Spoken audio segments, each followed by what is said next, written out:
Another Sooner has entered the transfer portal, and he is the kind that I believe has some national interest. So we're going to do another OU segment, probably talk about some other things along the way, but the title is the title. What's up, kinfolk? It's RJ Young. I am not on a step mill.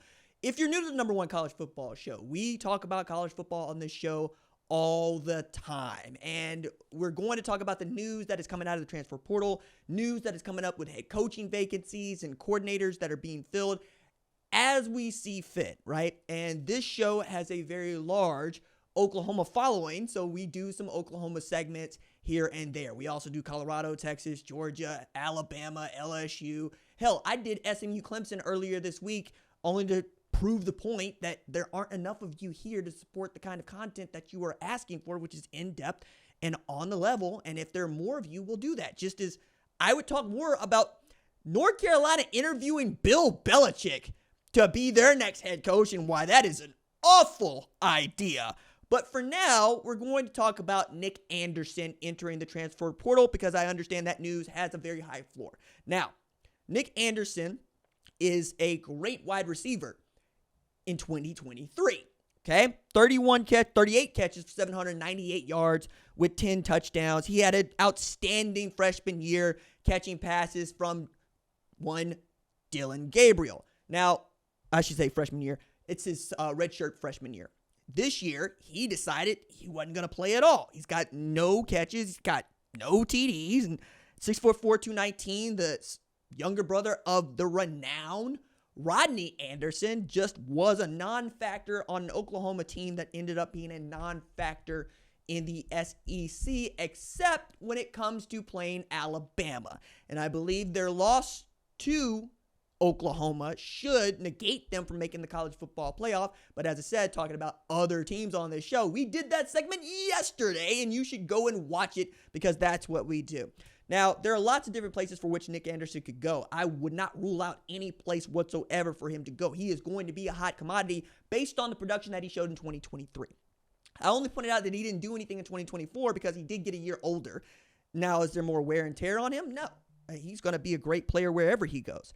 But as I continue to get absolutely just blown up in my mentions and on my phone with people going, RG, what the hell is going on with Oklahoma? Well, this is in part how Oklahoma is living right now. This is what happens when you go 6-6 in the regular season, just as Oklahoma did in 2022. You're going to have to try to cobble together a class from the portal just after you had a signing day that had 20 dudes join up as Sooners, including a 5-star offensive lineman in Michael Fasusi.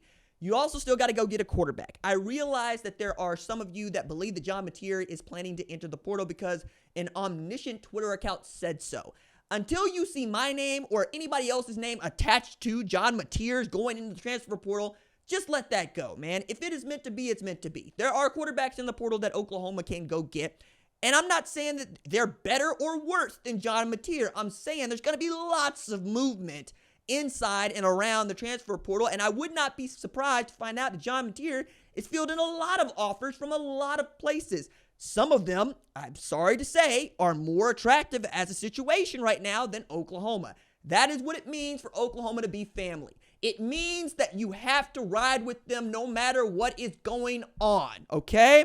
Some of y'all have never been in this space, and going 6-6 in 2 out of 3 years, hey, man, that's called the 90s for a lot of Oklahoma fans. It has been 25 plus years of sustained excellence until we got a losing season. And by the way, Oklahoma is going to a bowl game for something like the 26th year in a row, which is another streak that is phenomenal. But also, it's the price of doing business as an Oklahoma fan, and frankly, as the head coach at Oklahoma. You've got people that I believe, if you gave Brent Venables like an approval rating, probably need to actually put that poll up on the channel. It's probably going to do better than 60% at this point, but you would want that to be closer to 90% given who Brent Venables is to OU and given what he did at Clemson.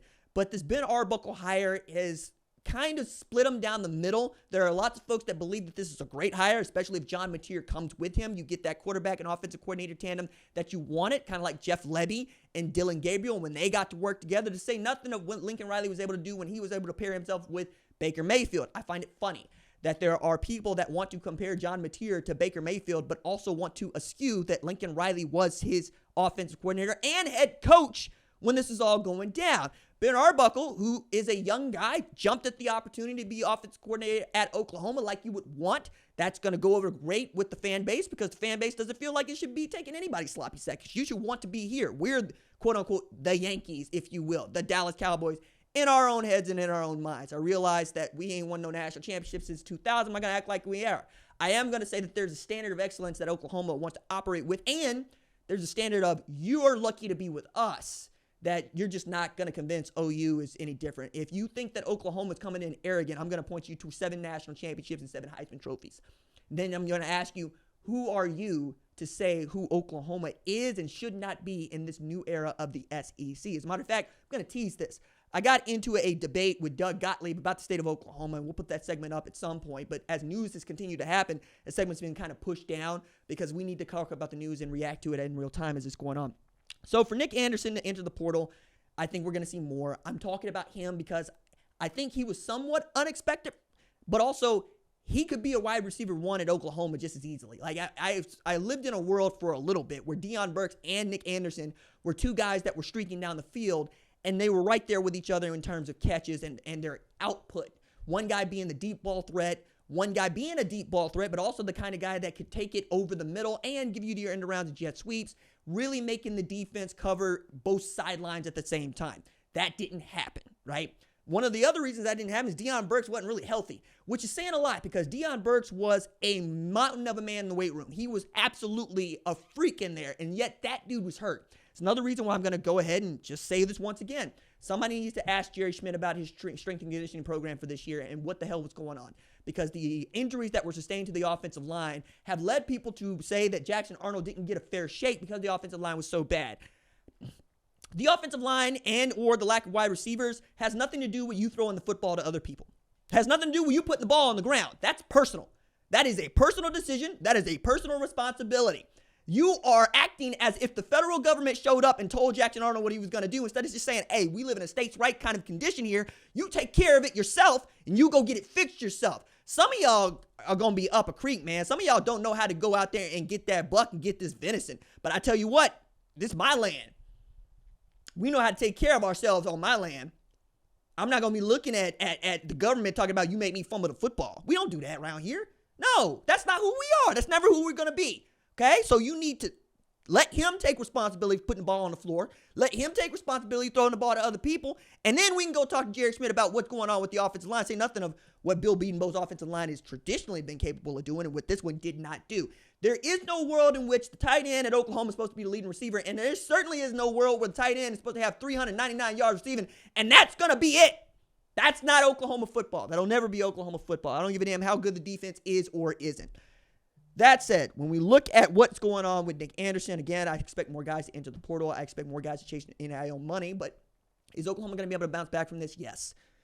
I'm sorry to say, a quarterback entering the portal is not the same as a wide receiver entering the portal. But when you had one that has as much promise as Nic Anderson has shown and is a friggin' legacy of a bona fide legend in Rodney Anderson, especially what he did against Kansas State that year, yeah, it's going to move the needle. It's going to reverberate throughout the Sooner Nation and probably throughout the nation as a whole. So we'll see where he ends up. But I did want to get on here and tell you what I thought about this going in there, react to this news, and tell you we're going to get back to some more regularly scheduled non-OU programming, even as there are still some folks that think this is only an Oklahoma channel, and there's other folks that think this is a non-Oklahoma channel that I hate Oklahoma, and I'm going, both of y'all can't be right.